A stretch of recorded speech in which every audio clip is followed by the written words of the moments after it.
సమాజంలో ఇక్కడ పేదవారు ధనికవారు అనే రెండు వర్గాలను సృష్టిస్తుంది. సమాజంలో ఆదాయ అసమానతలను పెంచుతుంది. అంటే ద్రవ్యోల్బణ కాలంలో కొంతమంది నష్టపోతారు, కొంతమంది లాభపడతారు. వాస్తవానికి ద్రవ్యోల్బణ కాలంలో నష్టపోయేవారు అంటే లాసెస్ పీపుల్ ఇన్ఫ్లేషన్ పీరియడ్. చూడండి, అంటే ద్రవ్యోల్బణ కాలంలో ఎవరు నష్టపోతారనే దాన్ని మనం ప్రధానంగా తీసుకుంటే ఇక్కడ భూస్వాములు నష్టపోతారు, ల్యాండ్ లార్డ్స్ వీళ్ళు నెంబర్ 1.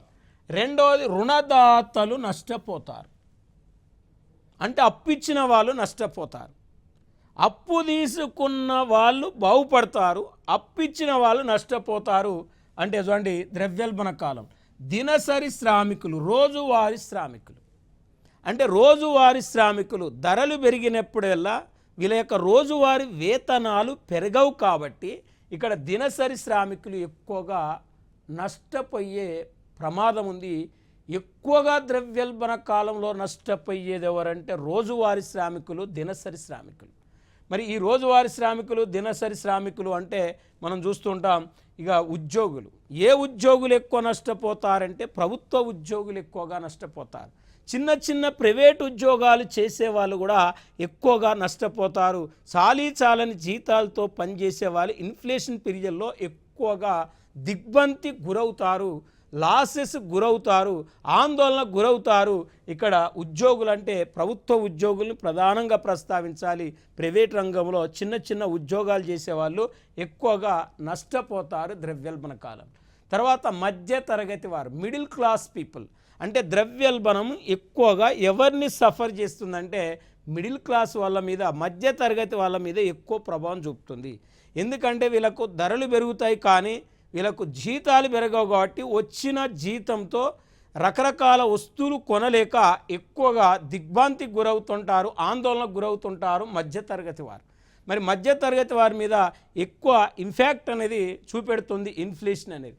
జనరల్గా మనం ఒక్కసారి చూస్తే అగ్రికల్చర్ లేబర్, వ్యవసాయ కూలీలు, ఈ వ్యవసాయ కూలీలు, మరి వ్యవసాయ కూలీలు జనరల్గా మనం ఒక్కసారి చూస్తే వీళ్ళను కూడా రోజువారీ కూలీలు అంటాం.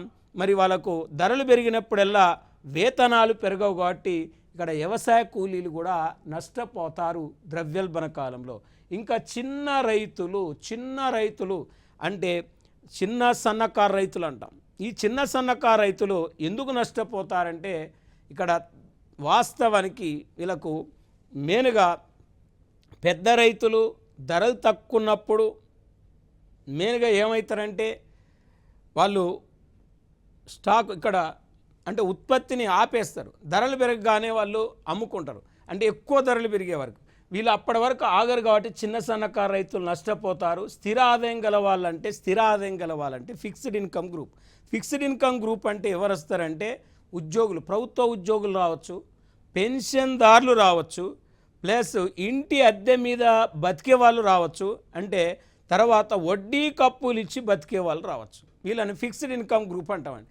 అంటే ధరలు పెరిగినప్పుడల్లా వీళ్ళు ఎందుకు నష్టపోతారంటే ధరలు పెరిగినప్పుడల్లా ఇంటి అద్దె పెంచరు, వడ్డీలు పెరగవు, ప్లస్ గవర్నమెంట్ ఉద్యోగులకు జీతాలు పెరగవు, పెన్షన్దారులకు పెన్షన్ పెరగదు. కాబట్టి ఈ స్థిర ఆదాయం గల వర్గాల వాళ్ళు ఎక్కువగా నష్టపోయే ప్రమాదం ఉంది.